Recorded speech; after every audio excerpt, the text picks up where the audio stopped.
आपल्या समोर सादर करणार आहे सहारा व्यसनमुक्ती केंद्राचे क्लायंट.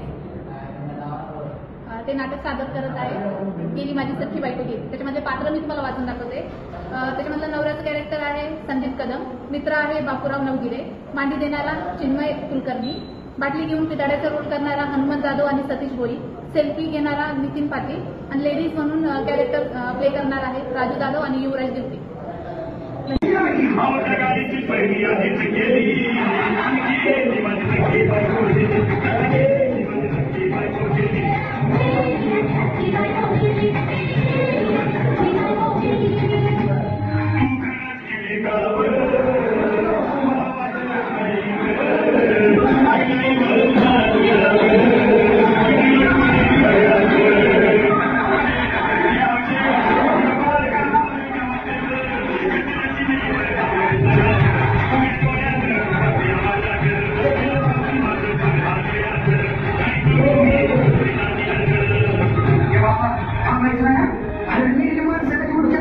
या